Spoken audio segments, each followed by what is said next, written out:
Hi, Rebecca. Welcome to the show. Thanks so much for coming on. Thank you for having me. Excited. Yeah, likewise. Likewise. There's a lot to unpack because you've had quite the journey over the years, and yeah, there's plenty to talk about in terms of growth. So, you first started your journey in like fashion and merchandising. What sparked that shift from then to starting this whole the whole Shopify agency? I mean, yeah, I've always been I kind of figured out in when I got my first job, like after uni in like the fashion space that like working for somebody else wasn't really for me. Kind of being directed and told what to do, just there's something about it that turned me off. So like whilst I was working, I was always kind of doing my own like side projects and trying to make a bit of extra money. I mean, it's a massive change in terms of now like starting salaries for graduates, but I mean my first graduate role I think I was on like 14k. So I was like quite, and I lived in the city centre. I needed more money. And my first kind of glimpse into the online world was to create like an FBA business on Amazon, which was Mm, a water bottle where you could infuse fruit in the bottom of it. And I got like mm, 500 pieces like shipped to Amazon US, but really had kind of like no clue on anything. Didn't work. It wasn't super successful, but it didn't kind of stop me. And then I started doing drop shipping jewelry from China and selling on like markets on a weekend. So I'd work all weekend, then I'd do the markets at the weekend. And then it just kind of spiraled. Like I got that taste for earning that extra cash, like having all that cash to kind of do things that I wanted to do. And so I kind of quit my job, moved to Barcelona, and um, tried to kind of make that jewelry business work. But I didn't speak Spanish, so sitting on the markets like wasn't the easiest to try and sell, especially in Barcelona. Like you really got to try and fit in more with like the locals, don't you? mm. So. Were you hustling Julie on Las Ramblas on the Not main the strip? Ramblers. It was on. There was Okay. like these little. I can't even remember where it was, but I'm sure it was. I can't remember. It was these little pop-up markets that they put together, but it was really, Yeah, yeah, really yeah. naturally really Spanish. Yeah, my Spanish is still very tourist led. Mm, It's not. It's not great for a full conversation. And yeah, so that kind of um not fizzled out, but I just couldn't really get it to kind of click. And then the next one was around drop shipping, these like all American graphic t-shirts. And that was really where I started to make like a dent in building something and learning about like ecommerce and Shopify. That was when I built my first Shopify site. But I didn't really know like the true meaning of like brand building and how to build longevity. And I wanted to have my own product. So that's when I started a skincare brand. And to pay for that, I started doing people's Shopify sites, like 100, $200. And that really then led on to like being a freelancer, living definitely like a lifestyle business for the first couple of years, like, being a true digital nomad, moved to Thailand and kind of worked from a laptop and just slowly kind of built things up from there. yeah, interesting. That's a really interesting background and story because I've done quite a bit of the same of that stuff. So I kind of dabbled in Amazon FBA, like importing stuff from Alibaba, like kind of like what you were saying, and then yeah, I started the whole Shopify thing, like with Facebook ads. Like this is like really early days of Shopify creating a store, and then again importing drop shipping from Alibaba, and with the whole Facebook advertising. Um, so yeah, I dabbled in all that, and yeah, some of it was pretty good. Like worked Yeah. really well. You've got to really sift through to find the products that work and the ads that work, and find that combination. But then it just became really competitive, like just over time. So I kind of just sold that little Shopify store and got into other things around sales and marketing and online marketing.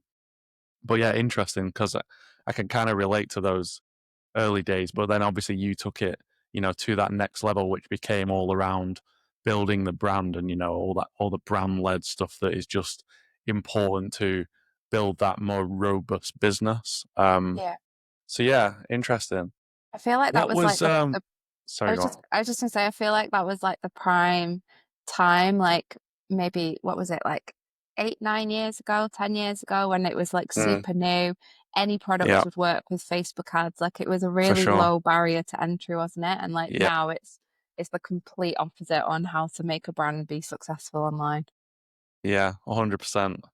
No, it absolutely was. It was pretty fun, but it was just, yeah, Wild West. And then the biggest problem I had was ads getting banned all the time, and like trying to find ways of getting new ad accounts and that sort of thing. I'm pretty sure my own personal ads account isn't unbanned. So yeah, I moved into other stuff, but still all digital like online marketing, built online marketing businesses and stuff, and that's my passion too. Um, but yeah, really cool. What was the mindset then, or early decision that helped you evolve Rainy City from that lifestyle business that you said to a full, like successful growth agency? Yeah, I mean, it was when I got my first mentor because I was just kind of focused on like making money. Didn't have any process, didn't have any like I didn't have like my own customer base, like that all my customers were on like Store Tasker or Upwork. And so it wasn't like necessarily scalable. And I think you kind of get to that point where it's like, I think I wanted to buy a house as well, so I needed to have like more like of a stable, predictable revenue streams. Um, and yeah, so I got my first mentor who had done it before with their own agency, like built it, sold it, and they really kind of helped me figure out like a sales strategy, building out processes around that. And that was like the first step I would say in that shift in mindset from being like freelancer lifestyle to if I want to make this like a tangible business and something that's scalable and maybe sellable one day, then you need to start kind of putting the foundations in place to enable that. Yeah, very interesting. And yeah, and now you've helped, fast forward, you've helped over 600 brands generate hundreds of millions. What do you believe Rainy City does differently? Because, we spoke about the early days, and then it getting really competitive, and then moving into the brand building. What do you think Rainy City really does differently that gets these huge kind of results that you talk?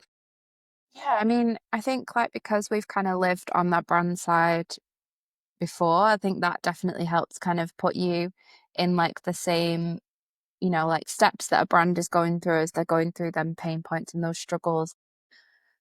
How it important it is to like be able to like effectively communicate with like your agency and for them to be kind of top of the game in like that knowledge sharing space and able to give all of the strategy there as well that's needed because I mean the competition in the agency space now is it's wild. Like you've got freelancers, you've got people just using like AI to kind of generate code for them. Like it's now like a time where like the agency landscape shifting as well. And I think, we have to be as up to date in knowledge on the platform that we're using. We have to be proactive with the suggestions that we're putting forward to the brands. Like they could go on any kind of freelancer platform and pay a dev 20, $30 an hour um, to just kind of do. Like maybe the quality is not going to be there, maybe it is, but that's where as an agency, especially a UK agency, you've got to really put your value forward first. And I think that comes with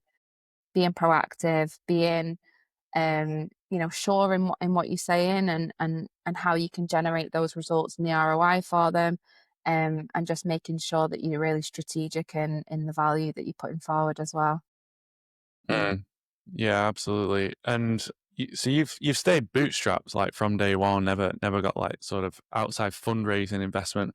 What principles helped you grow sustainably, like self-sustainably, without either burning out or scaling too fast as you've grown the company?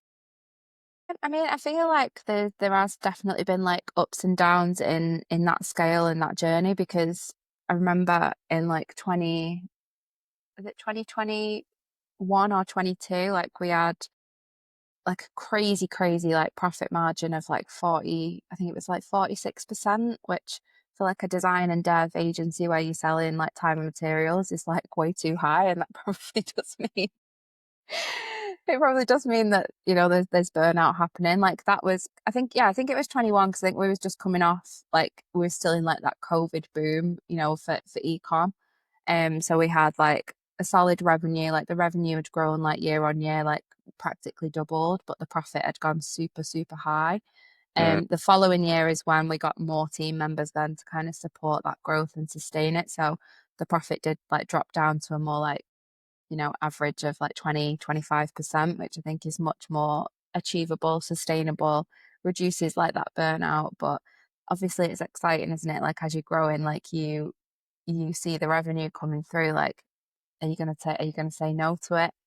Especially at that time mm, when we was really kind of getting into that next phase. But yeah, it's just about being kind of like smart with spend and decisions as well. And even though you are, making the revenue and things are looking positive, like always planning for what ifs. And I think what kind of really helped us was that we built up, um, a really strong like cash reserve as well. And I think like mm, always aiming for, like 3 to 6 months cash in the bank will allow you to kind of make those risky decisions as well. I think as founders, um, sometimes it can be really difficult, like on whether or not to make that decision and how it's going to kind of like impact the future. But sometimes you really do just have to like listen to your gut and go with what you're thinking and like, no, we can make this work, even though it is a big investment, and not be too scared of saying yes to opportunities. mm. Yeah, yeah, it's been a really interesting journey for you then, because you have been through all. Because like I said, like I kind of got my start and dabbled in it, and it was about 10 years ago. And like I remember it booming then with the whole, that Facebook ads, like I mentioned, like Shopify was pretty new. And then you've kind of, I remember even wanting to kind of get back into ecom during COVID because of that boom. Like everybody was just going online, and there was a huge boom there. And I remember that situation happening. And then, yeah, it's crazy to think like that journey that you've been on throughout that, and how it's matured and how it's become like a lot more competitive, and the different sort of pivots that you would have had to have taken over that time. Also, you very much focused in a few different verticals. So like you've got health, you've got beauty, home, lifestyle, food and bev. They're kind of your main verticals that you've niched down into and positioned into. What was what was the kind of decision, the thinking behind those niches? What was your, you know, positioning, and how did it influence your growth doing that? And like in the early days, like it was definitely you just kind of take what's coming, like regardless of industry or vertical or project type, because you're trying to build up a reputation for yourself, trying to get the reviews, trying to get the revenue in. And then that just really can kind of then like based on, what came in, obviously it has like evolved over time, but it's where you then start building up more case studies and you're able to like really generate those results for brands. And that's really just what we've done. There's not been like any kind of science behind it or anything crazy. It's just been, what we've worked on over the years, what we've perfected, where we've seen the most results. Um, and then we've just kind of like said yes to obviously working with them. Like we still work with brands like outside of those spaces as well. But it tends to be like we'll target like our marketing, our tone of voice, our website around like those specific verticals and industries. But yeah, like it's just kind of what suits us, what the team like working on as well. I think that's like an important factor. Yeah. Sometimes they, especially from like a design point of view, like the UX team, are hungry for like creative projects and areas that they can really like showcase their skills. Um, you can still be creative with and more technical in design with those like less sexy portfolio pieces as well. Yeah. Yeah, well, the case studies is a huge thing, I guess, because you obviously get results in a vertical, and then that attracts more of those because it's just much easier to sell into when you've got those like successful case studies that other similar businesses can relate to. So that makes a lot of sense. And then you're obviously your background in like fashion and stuff that kind of feeds into the beauty and home and health, so makes sense. Yeah, and then and then recently, so you've recently done something pretty interesting, which is you acquired D2C Live, which, you know, tell me a little bit about that then, and what led to that decision, because that's, you know, quite different in your space. Yeah, so I mean, we've always, since we got made, like when we got the second, they did like a second round of like plus partners a couple of years ago or a few years ago, can't remember when it was. And like part of the like the terms of being like a plus partner was that you like held events basically. So we started like hosting some like meetups in Manchester. Like there wasn't really much kind of going on there. So we did like some meetups, then we started doing like private dining experiences in Manchester, London, and wherever we went for any other kind of event, like we'd usually tag on doing like some kind of brand dinner around it as well to kind of make it worth it for us, as well to kind of be in attendance. Um, and then we also like brought in someone to kind of manage all the events and manage like the partnerships, and they became friendly with a company called D2C Live, and that's kind of where it all started. Really, we co-collaborated on an event last when was it? Last March, we went to Cosmoprof, and we did a dinner there in Bologna for beauty brands. And then in the May, we did D2C Live slash Rainy City Manchester conference, which was like the first kind of big one. And because we was already like doing events, we'd never done anything at like the scale of a conference, but it was just amazing. Like even when we was just attending like the DTC Live conferences, it was clear like what an amazing community Tash had built. Like it was, everyone in the room was like super engaged in kind of learning about what's going on in the D2C space, what all these other brands were saying. Like the brands that were willing to kind of like share their experiences was amazing as well. Um, and they had this like massive community. And we just kind of took that away and was like, what can we be doing as an agency that can either support building our own community and setting something up there, or how could we like be further integrated inside the D2C Live community? Because we'd done like a couple of their workshops and things, and it was great, and we had good information for us to share as well. And so I sat down with Tash a little bit after like the Manchester one, maybe it was like, yeah, end of May, beginning of June, and she'd gone, she's got quite a few other businesses. She's like an amazing entrepreneur and super inspiring to speak to. And she'd created a like social project that had gone viral, and she was just like, I don't really have the time to do both. Like this is where I know I've got to like focus my time. And I was like, well, if you're interested in, I suppose you've got to figure out if you want to sell or you want someone else to kind of run it for you. But either way, like I'm interested in that. Um, and then a couple of weeks later, we kind of got the ball in motion of me buying D2C Live, and it just felt like a really natural fit, like from one female founder to another. We've got the agency, so we're speaking to these brands all day, every day about their pain points. Like I felt that we could add more into the community as well, and like build on top of what Tash had already built. Um, and so it was just like a really kind of like exciting new venture for us to add under and like create our own like mini group of um, ways in which we can kind of like serve the D2C Live community. Yeah, really cool. So yeah, so a lot comes down to, like, you know, the value exchange of a community, and building that community aspect is, like, you know, a big thing that's, yeah, valuable for obviously like building those connections, building that network, but then, you know, the growth of the company and just having that sort of ecosystem around you, putting on events, yeah, and going to events, that's always a lot of fun if you're passionate about that. So yeah, really interesting. What do you have any sort of key lessons from that experience, you know, like from an acquisition experience that other founders might find useful?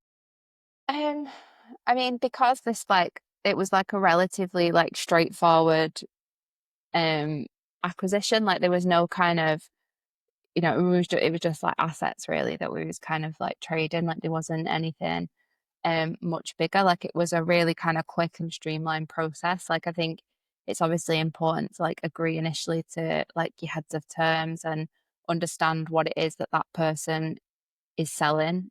And I know that sounds silly, but making sure there's like no ambiguity in, what's going to be delivered, making sure that you're both really clear on the outcome, that you're both really clear on like an agreed timeline and time frame of when you want to get it done by. And having a really great lawyer was important because there's so much like jargon, I suppose, in like the legal world that you need someone that can handhold a little bit and explain the things that you need to be really clear on, because it's not my forte. Like I'm definitely not fully equipped and know everything there is to know about these kind of deals.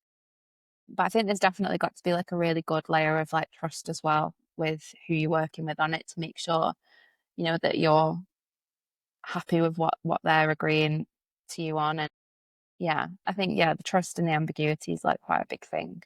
Mm. What's the big vision for like Rainy City and D2C Live? What's the the big grand vision that you have? Yeah, I think like I mean we're still trying to kind of like figure it out exactly on what we want to do, but I mean we've definitely kind of like re-established D2C Live um in a different tone and different way on how we want to be represented now, and how we're working with the community. Like we're in the process of like building up the community a little bit more. Like we've got a platform that we use now to try and foster more of those connections and allow people to make those um those direct conversations with others in the same space as them. So that's kind of like the big project that we're working on. Like we've reimagined all of like the event styles. We probably run around two a month at the minute, and they range from like brand retreats to the conferences to experience days. Like, like you said, there's tons of events like on the scene now. So everything that we do is trying to be like stand out a little bit more and be a bit different. Like I think everyone's a bit bored of just a dinner or just a brunch or just a breakfast. Like we want to try and make things unique and memorable and a place that the brands are excited to come and excited to talk about it and spread the word and invite their other friends and other people in the space. Yeah, next year the goal is to kind of expand further. We'll probably be introducing like a new location for the conferences. So at the minute we do two in London, one in Manchester, one in New York. So we'll be adding a new location in there. Um, Maybe we'll be doing Manchester twice as well and try and bring a few more of the events up north. I think, it's important that we don't just kind of focus on London because that's where it was historically focused. Like we are like a Manchester company, a Manchester agency. Like it's great to see more and more happening up north. Um, and just kind of like how we can bring everything together into Rainy City and DT Live, have them talking to each other and feel more like connected. I think at the minute it still feels like an events and community and an agency separately. So we're trying to figure out how to bridge that gap. And then for the agency, I think, we're in a bit of like a pivotal stage at the minute for agencies in general. I think, we don't want to become redundant with like the use of AI. So we want to really adopt AI as a company and make ourselves more streamlined, more effective, like and for us to be able to focus on like that strategic view that will allow us to kind of remain relevant for the brands that we work with. I think it's going to be a really interesting next 1 to 2 years on how like the advancements are going to change things and like what we should be doing in like our everyday practice to make sure that we're going as efficiently as we can really. Do you have any concerns about AI coming in and like I mean, because it's very transformative, very disruptive to every business's workflow and everything that's going on. Do you have kind of concerns, or is it just a case of leveraging the technology with the agency? What are your thoughts? I mean, I think there's definite like area for concern, like because even like Shopify released the feature in editions where someone can use their AI inside the theme builder and create any section that they want. Like that's essentially what us agencies have always been doing. So we were saying like um even like to my like head of web, we was talking about it the other week, and he said like he's so glad that he has built his career so far like without AI because he really understands like the principles. He understands what the code's being spat out and how you can work that code and rework it and figure out problems. Whereas people now that are getting into development and they've got that tool at the fingertips, they don't understand like the fundamentals or the basics or the why. So if something Mm. breaks from a piece of code that's been created, then they're not necessarily going to be able to fix it because they don't understand the root of the problem. So I think like we've got that like standout. And even like if a brand can go in there and create, this section and add a countdown timer here and an image carousel here, doesn't necessarily mean that they understand like the principles around like UX and CRO and like why a UX designer would create a page in this specific format. So I think it's going to definitely be super useful for early stage startups that are just kind of looking for that go to market quick setup. I think for the more established brands, like the way that we'll continue to be a great partnership for them is to be that, strategic consultancy as well. So not just like implementation, but also like guiding them on best practice, like the whys.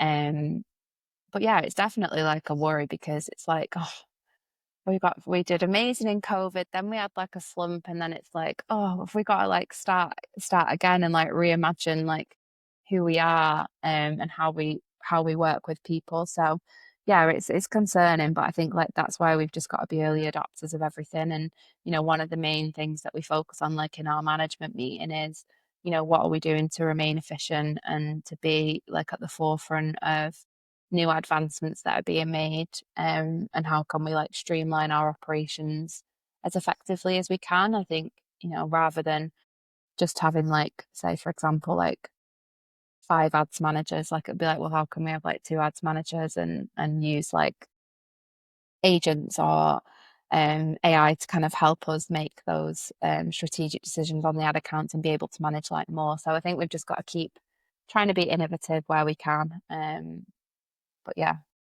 who knows Mm. what's going to happen. Yeah, it is. It's very interesting times. It's kind of it's exciting, but it's also kind of apprehensive about, just how rapidly things are changing. You can get too carried away with like, you know, and people thinking AI can do everything and it can't. You still gotta, as a a high level marketer, like with all that experience, you still need to know what the good outputs are like. It's kind of the same as what you said with your developer. They know because they know the foundations, the fundamental principles, so they know a campaign that's not converting or whatever. You can locate the root variables, the root causes, and you've still got to do that even as a marketer, even as a business owner focusing on growth. Yeah. Um, but yeah, it's very interesting times, and it's gonna be a bumpy, interesting ride over the next few years for sure. Yeah. So yeah, um, your team runs a structured like high performance agency right now. What are the key rituals or habits that keep your company running smoothly behind the scenes? And even with AI coming in, like is team structure and stuff, are you rethinking that side of things? Like what are your No, thoughts? not like team structure like that. We would, that would be kind of the last place that we want to look at. If we were to make any kind of like cuts or changes, like, the team's really important to me and their well-being and their happiness. And yeah, like that would be kind of the last place that we would want to do. I think the key to kind of having that growth and that is having a really great ops person that can create those processes. Like I think it also depends on like what type of like leader you are and are you like how you think and approach things. Like I'm definitely more focused on like the vision and being more like creative or like coming up with new initiatives, but implementation's not my strong point. I think having someone that focuses on implementation and getting things done and is a little bit more like on the analytical side works really well for me and the company. Because I think it's them playing at the strengths that I don't have.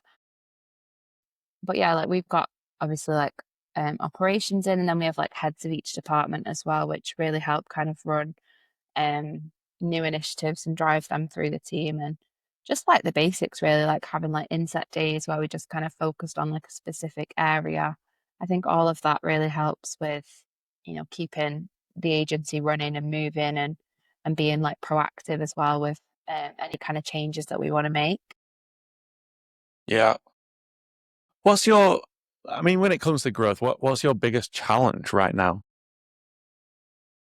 Um, Lead generation is like, Okay. I would say it's always been somewhat of a challenge. Like we have like so many different channels and different areas that we're working on, but we've not got anyone in that role, which we are actually hiring for, to kind of piece it all together and Mm, create that strategy.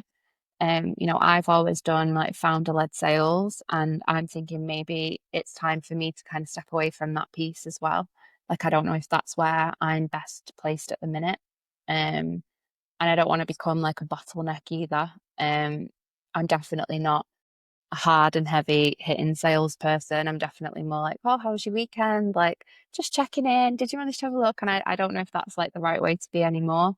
I think it works in kind of like some cases, but I also think um maybe like we need some kind of I think maybe it needs like a fresh take on it now.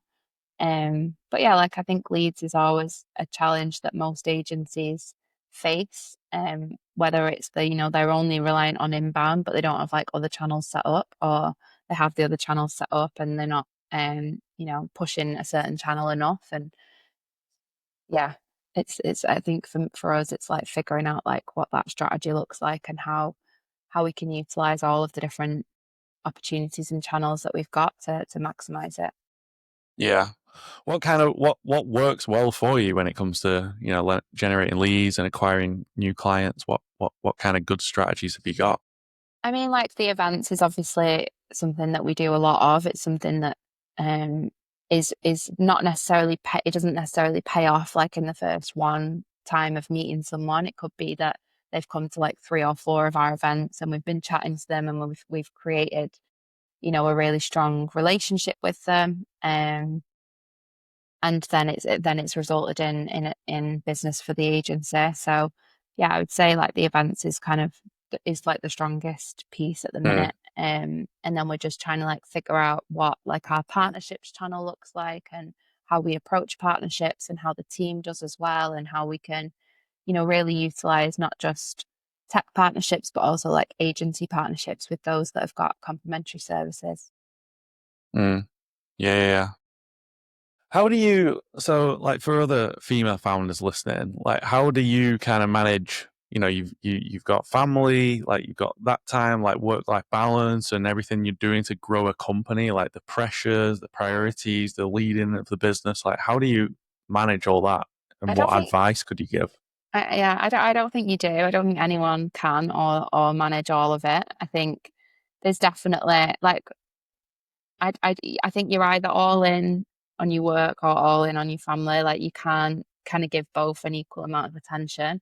So when one area is like, you know, doing better, like the other area drops, like there's definitely not like an answer to that. You've just got to kind of try and just do your best and try and kind of get through the day. Like I try and like be as present as I can when I'm at home. So I try not to, be on my phone, be on Slack. Like I think, if it's first thing in the morning, like I try and leave my phone upstairs. So as we're doing like breakfast time and things and getting the baby ready for like nursery, like my time is like focused on him and the tasks that I need to do there, rather than, being on Slack and answering questions and things, and the same around like meal times. But it's really, really hard. Like I don't think there's any such thing as like a work-life balance as such, but you've just got to try and make the most of it. And I love working. I love being in like high stress and high pressured environments. Like that's where I thrive.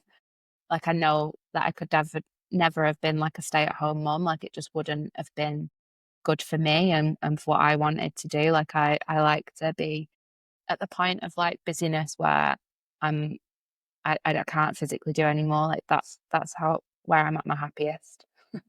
Mm, It's an odd one, like, but yeah, like I like to be I like things to be full on, like back to back, no time yeah, for rest. yeah, yeah, yeah. What's your biggest frustration? Like what keeps you awake at night? Oh, in life or in Well, business? I mean, you can be as open as you want, but you know that's totally up to you. Like, yeah, in the context of business growth.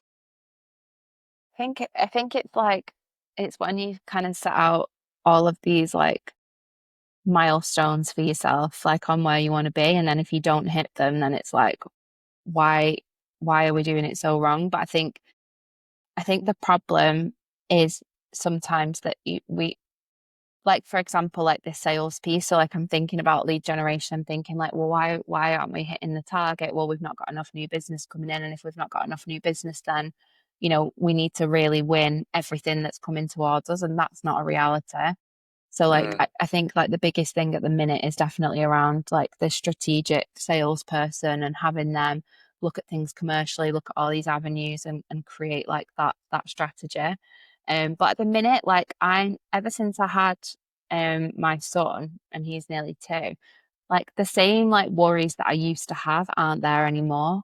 Like mm, nothing really keeps me up at night. Like I don't get it used to be like if you'd have asked me this like 2, 3 years ago, it would be like client satisfaction and client happiness. Like I'd be so anxious all the time on, oh, but what if they're not happy? Or what if we've not done this right? Or, oh no, it's come back from an extra QA round and we shouldn't have done that and we might lose the client. Like I honestly, I care about things and I care about everyone being happy, but I don't have the same level of necessary like attachment to pleasing other people anymore. Like I'm very mm, much happy to it be like it is what it is and it'll be what it'll be. Like I don't care enough to stay awake at night thinking and worrying about things that I can't control. mm, I definitely get like a little bit the night before a big conference and I don't tend to sleep that night because I'm like, well, what if no one shows up? And it's never the case. And you should always be thinking like you're always thinking about the worst case scenario, but what's the best outcome that you're not even thinking about as well. Um, mm, but yeah, like I don't get that same level of anxiety anymore, which is quite Interesting. nice. Yeah. Yeah, interesting. Do you think that's your like personal journey, personal growth as a new mom? Like that's kind of changed you Yeah. internally with beliefs or certain things? Yeah, I think so. I think it's like just like creating like your new norm. And I think it's like being in like your 30s as well. Like I'm 33 now. And I think your 20s are definitely a different, like a really different like era. Like once you kind of get into your 30s, it's very much like on your terms, like you know who you are, you know what you want out of life, like you've got that confidence to say no to things that you don't want to do anymore or yes to opportunities that you do. And I think you're just more like established as a person and as yeah, in life. And I think it's quite like a freeing place to be. Mm. Yeah, cool. Really cool. When it comes to growth right now, what are you most excited about? Oh, so many things. We're from like an agency point of view, like we're about to kind of embark on like creating our own like internal theme component library, which is going to be great for the delivery teams in terms of like efficiency and speed. It's going to be great for clients, like as they're kind of going through that building journey. I'm excited about all of the upcoming events that we've got because we kind of, like I said, reimagined what an event looks like. So it's no longer just like a dinner. It's like, for example, we're doing like a French cookery class for like food and beverage brands coming up. We're doing like a wellness day where we'll be like incorporating some like Pilates and cacao healing ceremonies and just some like just as like as different as we can try and be, whilst also making sure that there's value there. Like we understand people aren't just coming for the social aspect. Like, most people have got friends and family that they want to kind of do that stuff with. So it's about making sure that we really like, creating that value for the brands in the room and allowing them to come to a space where they can connect with others. Um, and then yeah, just like streamlining some of like our processes and just trying to get to the next level. Like we just got made premier partners, which is I think it works out at being in like the not the top 0.2% of agencies, which is like really exciting. I think we've done so well to get there and to have put our all into kind of being where we are today. So I'm just excited. Maybe next year will be the highest tier. I can't even remember what it's called, but maybe we'll make it there next year. Nice.